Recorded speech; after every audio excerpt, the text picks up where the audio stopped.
আচলতে খুব এটা দুখৰ কথা আজি ৰাতিপুৱা প্ৰায় 4:45 মানত বজাতে আচলতে জুইৰ প্ৰথম সূত্ৰপাত হয় বুলি মানুহে দেখা গৈছে। সেই সময়তে মানুহে দেখা পায় জুইৰ কথা ক'লে সন্মুখত থানাখন একদম সন্মুখতেই আৰু থানাই লগে লগে খবৰ দিছে হেৰিক আমাৰ ফায়াৰ ব্ৰিগেডক, কিন্তু ফায়াৰ ব্ৰিগেড আহি পাওঁতে কিছু পলম হৈছে বুলি ৰাইজে অভিযোগ কৰিছে। বাৰু সেইটো পিছৰ কথা। আৰু তাৰপিছতেই যোৰহাট বৰহোলাৰ যিখন GGSৰ গাড়ী সেইখন আহি পালেহি, তিতাবৰৰ গাড়ী আহি পালে। কিন্তু দুৰ্ভাগ্যজনক কথা যে মৰিয়নিৰ যিখন গাড়ী সেই গাড়ীখন মাত্ৰ এখনেই গাড়ী আছে এতিয়া এটা বৃহৎ এৰিয়াত, আৰু এখন গাড়ী সম্ভৱতঃ এতিয়া ষ্ট্ৰং ৰুমত লাগি আছে। আৰু যাৰ কাৰণে এখন গাড়ীয়ে জুইটো কোনো ধৰণৰ নিয়ন্ত্ৰণ কৰিব নোৱাৰাৰ কাৰণে প্ৰায় 11খন প্ৰতিষ্ঠান সম্পূৰ্ণ শেষ, আৰু লগতে মানে ওচৰ পাজৰ আৰু দুখনমান দোকান যথেষ্ট ক্ষতিগ্ৰস্ত হৈছে।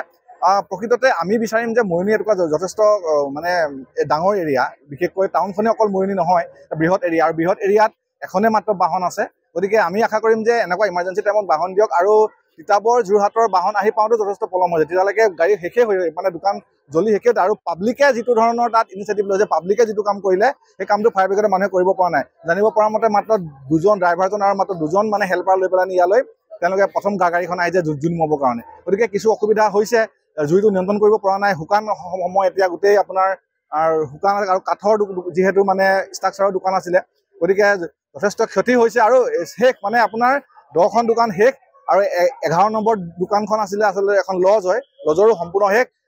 তাত থকা 3জন বোধহয় মানে আৱাসী যথেষ্ট মানে কোনোমতে তেওঁলোকে প্ৰাণ লৈ বাচিছে বুলি আমি জানিব পাৰিছোঁ।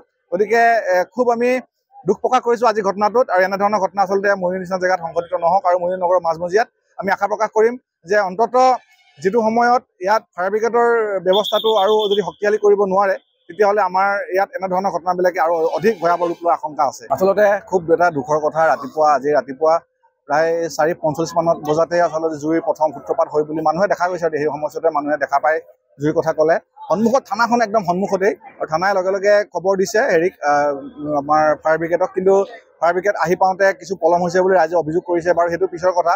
আৰু তাৰপিছতেই যোৰহাট বৰহোলাৰ যিখন GGSৰ গাড়ী সেইখন আহি পালেহি, তিতাবৰৰ গাড়ী আহি পালে। কিন্তু দুৰ্ভাগ্যজনক কথা যে মৰিয়নিৰ যিখন গাড়ী সেই গাড়ীখন মাত্ৰ এখনেই গাড়ী আছে এতিয়া এটা বৃহৎ এৰিয়াত, আৰু এখন গাড়ী সম্ভৱতঃ এতিয়া ষ্ট্ৰং ৰুমত লাগি আছে। আৰু যাৰ কাৰণে এখন গাড়ীয়ে জুইটো কোনো ধৰণৰ নিয়ন্ত্ৰণ কৰিব নোৱাৰাৰ কাৰণে প্ৰায় 11খন প্ৰতিষ্ঠান সম্পূৰ্ণ শেষ, আৰু লগতে মানে ওচৰ পাজৰ আৰু দুখনমান দোকান যথেষ্ট ক্ষতিগ্ৰস্ত হৈছে।